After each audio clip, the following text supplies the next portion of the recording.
Welcome to midweek meditation, week 13, lucky 13.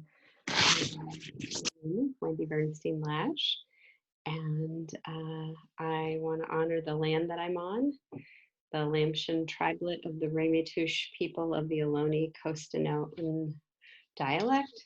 We're the first inhabitants and caretakers of the land of Redwood City, where I am. And I know we have people from all over the country and at least one person out of the country. So I welcome you for wherever you're coming from. And if you're relatively new or newish to meditation, be kind and compassionate to yourself. It's a lifelong practice. If you have any questions, you can always reach me through my website, wendielash.com, about meditation, and I'd be happy to help you. So today the focus is on inviting Yah, or God, into those narrow places with us. The reason I chose this is because the month of Av is known as a mournful, sorrowful time, also joyous, but it has the holiday of Tisha B'Av, which actually starts tonight at sundown, which is a collective mourning day in Judaism. And traditionally, it's because we commemorate the destruction of both the first and the second temple.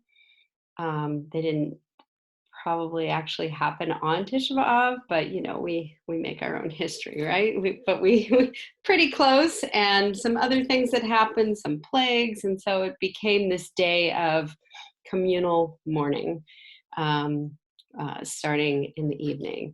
And for many people, the loss of the temple doesn't hold a lot for them, but the sense of, we actually have places and spaces and times where we honor collective loss and not just personal loss, and both have, personal loss has collective loss, and collective loss has personal loss. So I thought we would do something that honored that. It happens tonight. And the month of Av, the Hebrew term Av also is the same as father, Abba, Av. It's from the same root. And one of the ways that many people think of God, the divine, the mysterious underpinning of all life, all creativity, is as a father figure. And while sometimes that can be challenging, it can also be inviting at times. When we skin our knee or somebody's being a bully to us, the warmth of a father, the comfort of a father can be wonderful in the same way the comfort of a mother can be. And last week and a few weeks before, we've talked about the feminine sense of the divine, of God. And so we're also honoring the masculine sense, the strong, comforting presence of the divine Father. And Av holds both tears for joy and for loss. So we have Tisha B'Av and the mourning of the loss of the destruction. The destruction of the temple was both a loss of sacred ritual space and the sense of where the Shekhinah, the divine presence, where the people would go to feel that divine presence, and also the sense of the communal home. So ever since the second temple's destruction, the Jewish people have been in a diaspora. Even with the founding of the modern state of Israel, up until recently, there were more Jews outside of Israel than inside. That's actually changing.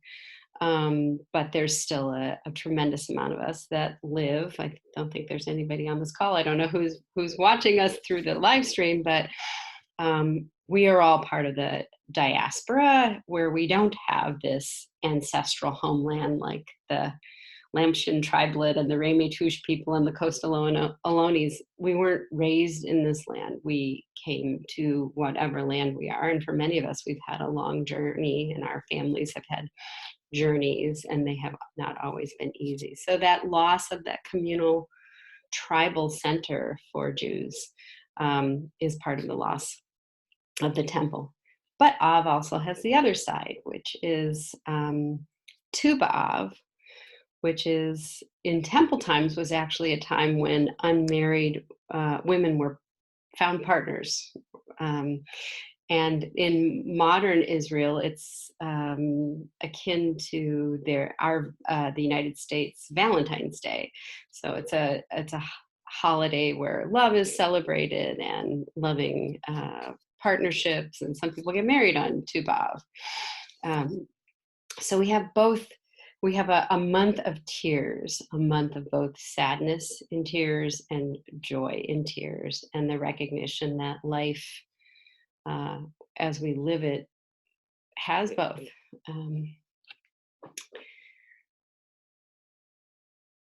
In mindfulness meditation, which we do periodically here, this practice is to cultivate a mind that's awake and aware, that's not reactive, that has equanimity, and that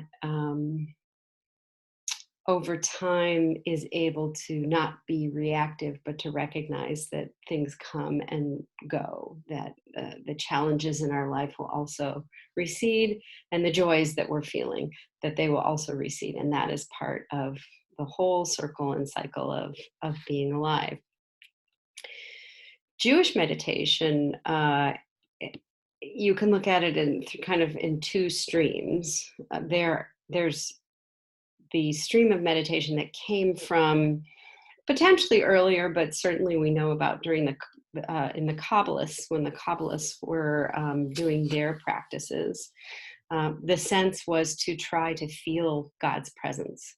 And so their meditations were either to empty out, to really feel that divine sacred emptiness, or to unify and to be very focused to feel God's presence, which is different than mindfulness, which is a spiritual practice to cultivate, as I said, this way of being and managing our neurology so that we can be most present to the ups and downs of life. And most people are looking for that. So a lot of what I've been offering is more in the mindfulness side of things. And you can certainly go to a mindfulness meditation place today.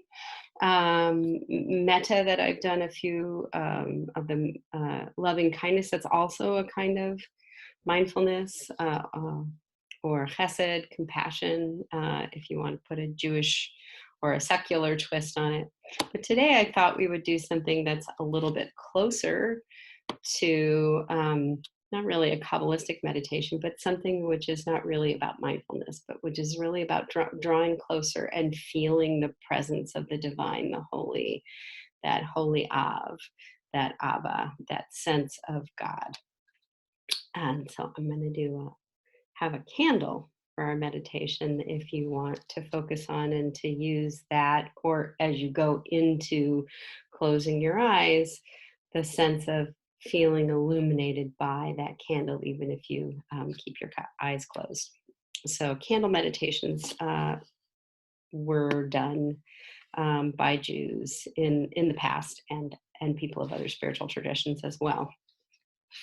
Judaism has an understanding that actually the challenging times are times that we actually can draw closer to God, that our heart is more open when we're in a place of constriction or pain, and so that we actually reach out and ask for help in a way that we don't. And you can think about it like a child that's growing up, as it's getting older and more resilient and more able to do things on its own. It doesn't need its parent, but that when it falls and skins its knee, that, then the child wants that comfort. So in that place where actually the child's not feeling well and things aren't going the way that they want is when they reach out for that comfort and support. And so Kabbalists and Jewish spirituality talks about how, and the Chassids, how in that place of discomfort and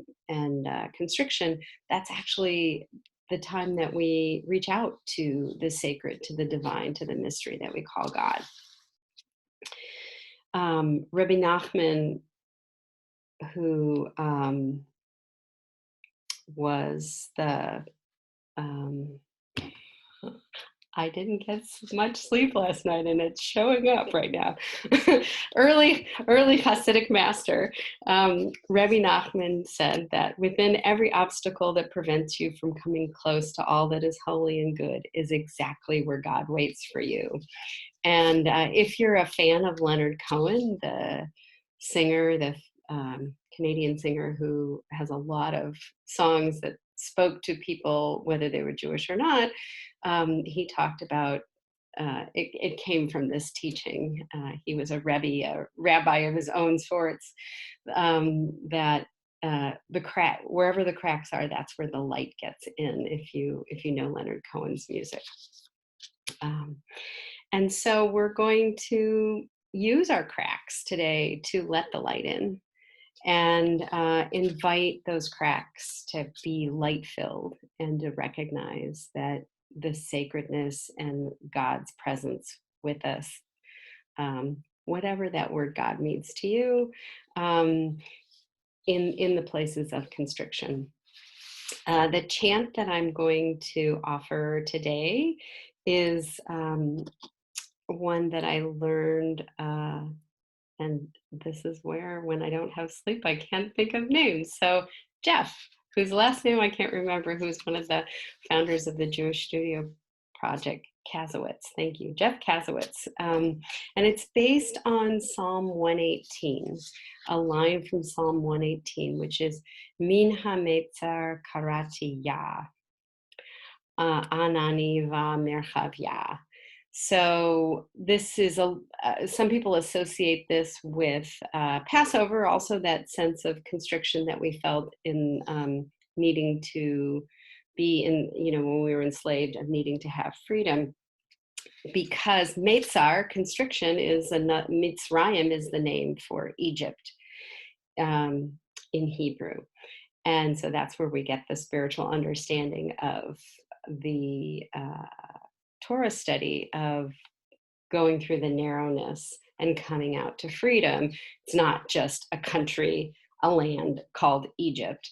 And whether we were even there as slaves or not is a different story if you talk to historians, but the sense of that felt sense of the narrowness of slavery and the narrowness of what enslaves our heart even now. And we revisit that every year during Pesach. So you may recognize HaMeitzar, Mitzrayim, it's the same root. And so the Hebrew means I called out to Yah. So we use that beautiful name of God that really resonates with me, Yah. From my narrowness, I called out to God. I called out to Yah, and Yah answered me. And then there's a couple of ways to translate the second part of this. Yah answered me with expansiveness, or Yah answered me with responding with a sense of expansiveness, or, so whether it's inviting me into expansiveness or opening me up out into expansiveness. There's a couple of different ways to read this wherever you're at. But that's the intention for this chant, is that from our narrowness, we invite Yah in. And so I'll chant that do the chant, and then I will light a candle and invite you to focus on the flame for a little bit. And then you can either close your eyes and just see whatever of the flame is there, or feel it. Or if you're somebody who wants to try keeping your eyes open on the candle flame, or you can open and close your eyes. It's it's your time. You can try this practice, whatever feels right to you. Some people like to focus on the flame to center themselves, and then when they feel centered, close your eyes and try and get into that deep place of how do you invite Ya into the narrow places, the pain, the anything that's gnawing at you. And when you notice that your mind has wandered off, as it will, and you start thinking about something else, then you can open your eyes again and look at the candle flame. So that's an option that's open to you as well. And I think I'll bring us out with the same chant instead of using the bell. In fact, I know I will because I left my bell over there. So that's what we're going to do. And so I invite you to take in the intention, and I'll give you a little time in the meditation to also set some additional intention for yourself.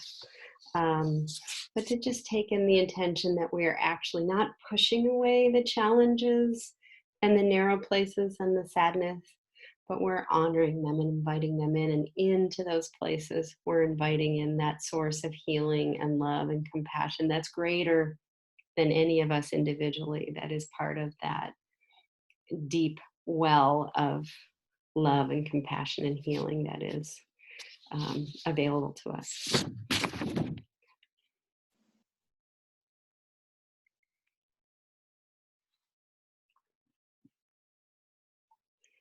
Min HaMeitzar Karati Anani Vamerchavya Min HaMeitzar Karati Anani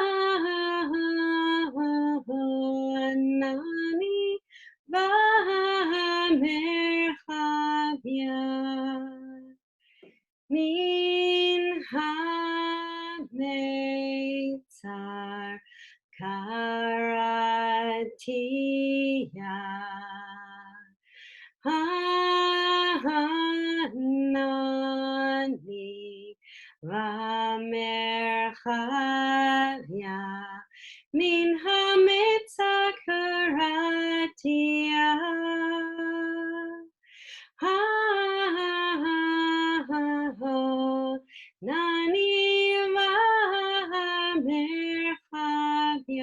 Vamerchavya Min HaMeitzar Karati Anani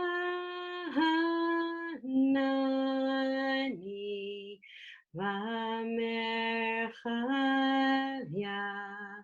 Min HaMeitzar Karati Anani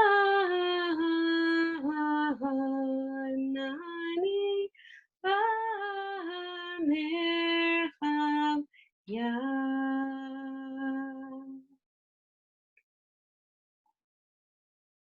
Out of my narrow place, I call to Ya, and Ya answers me with wide open spaces, expansiveness of freedom.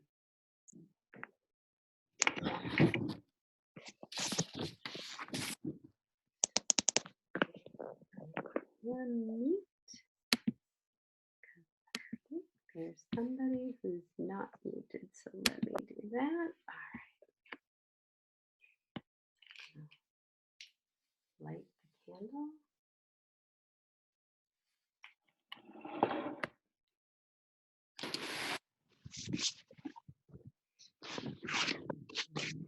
Just notice the flame. Notice how it has movement to it, has different parts. It has cool blue bottom, if you can see the flame, and a darker yellow middle, a lighter yellow, the tip of it that opens up and disappears. And candles also represent this sense of transformation, that which is physical, the wax and the wick, becoming energy, light, and heat.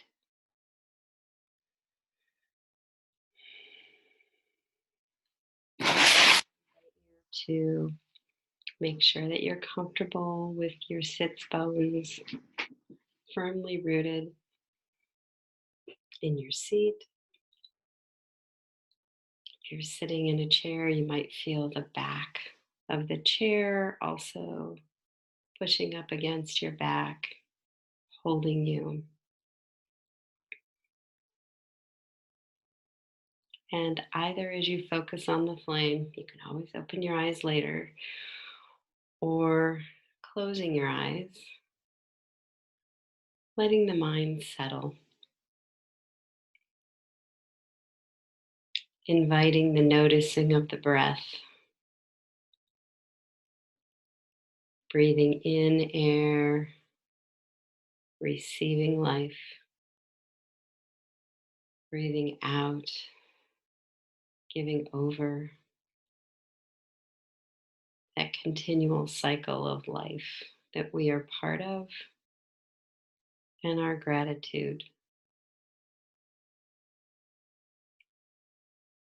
that all life is a web that supports all other life. And that here today, as a community, we are supporting one another in our practice.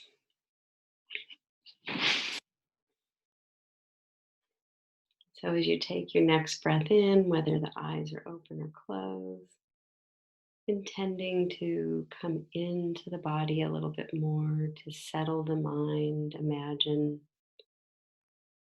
it's like you've dropped a pebble in water, and with each breath, you're just descending a little bit more into letting go of thoughts.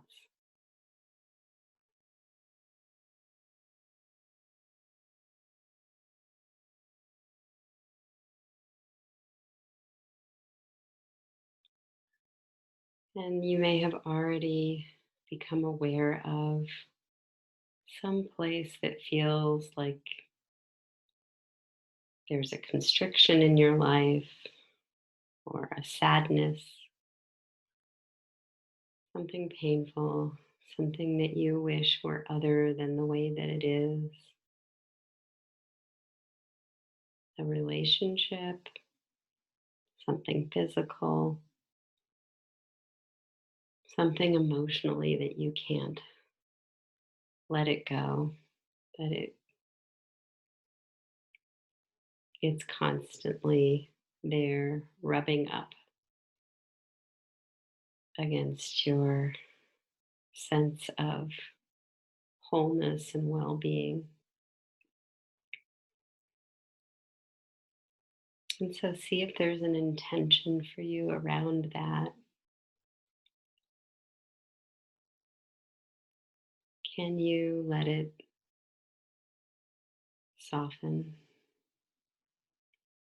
I intend to release, even just a little bit, my clenching around this.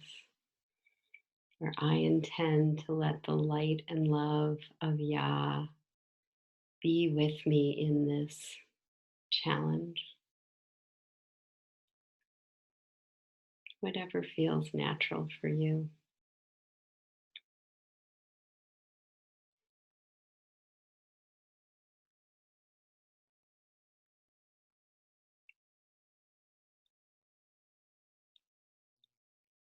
Light has always been a symbol of healing, especially in Judaism. God's presence at the bush that burned but was not consumed. The temple always had a ner tamid, an everlasting flame. And so this candle reminds us of the ineffable, the holy, the divine mystery that we can't know, and many times we can't feel, but we are reminded of its presence and its comfort and its loving embrace of us.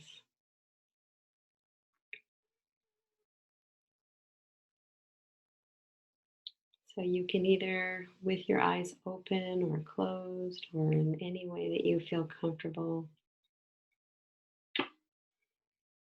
bring that loving presence.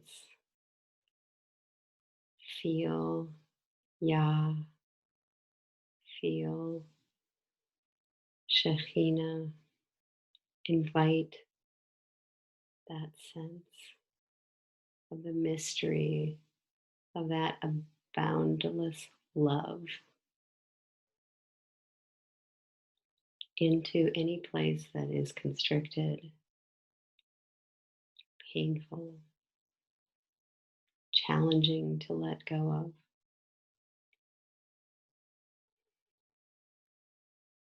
And that is enough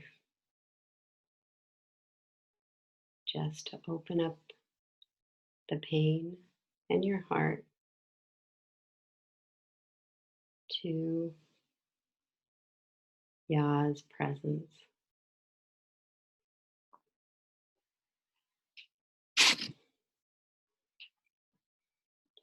We'll have about 10 or 11 minutes to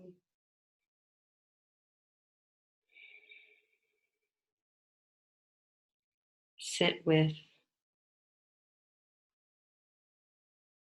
what arises for you as you invite healing and divine presence and that mystery into your experience and your life.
In HaMeitzar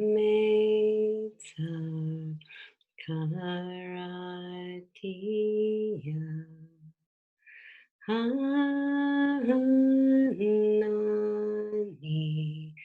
Vamerchavya Min HaMeitzar Karati Anani Vamerchavya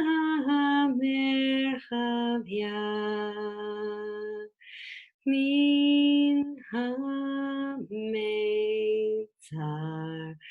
Karati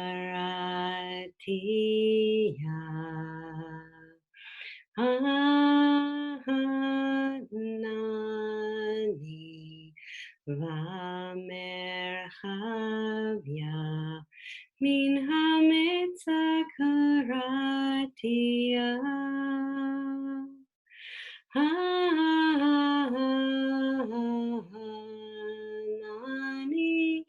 Vamerchavya.